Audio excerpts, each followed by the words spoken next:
দিদি সরো দিদি সরো দিদি থাক এ বাবা সরো এ বাবা সরো বাবা আগে যাও না তোমরা ধামড়ি হয়ে গেছি আর দুধ খেতে যাই মা যে আরে এই দাও অনেক হাঁটা শিখছে ওর মাকে যে ছাইরে আসছে না সাদমাতার থেকে ও বের হইতে পারেনি। Hello friends good morning. আয় আয় আয় আয় পারবে তুমি সামনে থাইকো না তুমি পিছনে যাও আয় আয় আয় তো শান্তিকে আমরা আজকে বের করতেছি আয় আয় তুমি এবার যে পিছনে যাও তুমি সামনে থাকলে হবে না তো আমি পিছনে যাচ্ছি তোরা ওইটাই তো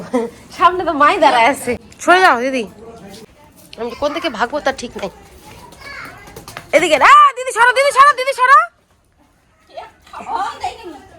যা যা বলে কি একটা দিব হ্যাঁ দিদি আজকে তো দিদিকে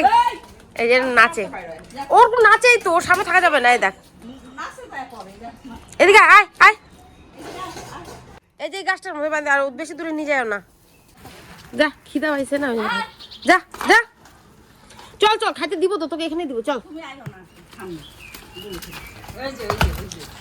হ্যাঁ এই যে এখানে বাঁধে দাও এখানে থাকবে ভালো থাকবে ওই জন্য এর কাঁচা দিব থাক এ বাবা সরো বাবা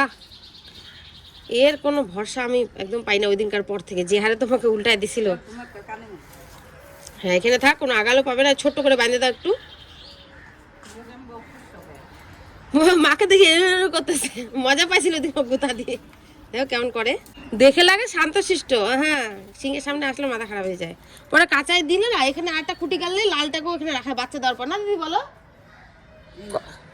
এখানে থাক তাহলে ঘরটা আরামসে পয়সা করতে পারবো তো দেখো আমাদের শান্তিকে এখানে খাইতে দিয়ে দিছি এবার থেকে ওকে এখানে রাখবো এই যারা এখানে গোবর সারগুলো ছিল ওগুলো বিক্রি করে দিছি এগুলো এখন সুন্দর করে পরিষ্কার করে সরাই দিব অনেকটাই জায়গা আছে এই গাছের সাথে থাকবে তো ভাবতেছি আমাদের চঞ্চলা বাচ্চা দেওয়ার পর ওকে এই জায়গাটা রাখবো এখানে একটা সুন্দর করে বড় বাঁশ গাড়ি দেবো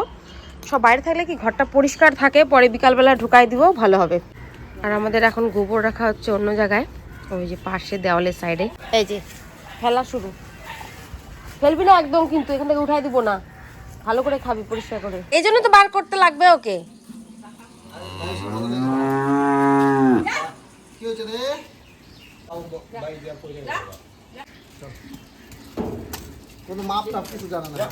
না কিছু বুঝে না তো এ বাবা সর বাবা আগে যাও না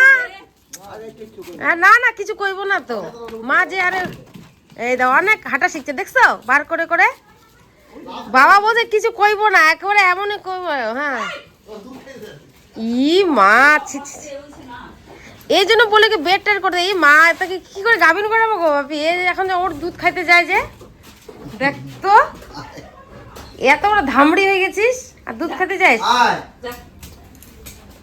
ওই যে ওর মাকে যে ছাইরে আসছে না ওই সাদমাতার থেকে ও বের হইতে পারেনি না না এরকম করে হাঁটি হাঁটি পাপা করাইতে হবে তো ওকে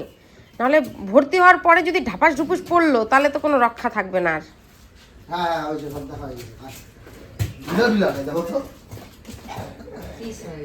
একটু পরেই আসতো ঘরটা শুকাইতো ভালো করে এখন হাইগে হাইগে তো যা তা করে দিবে এখন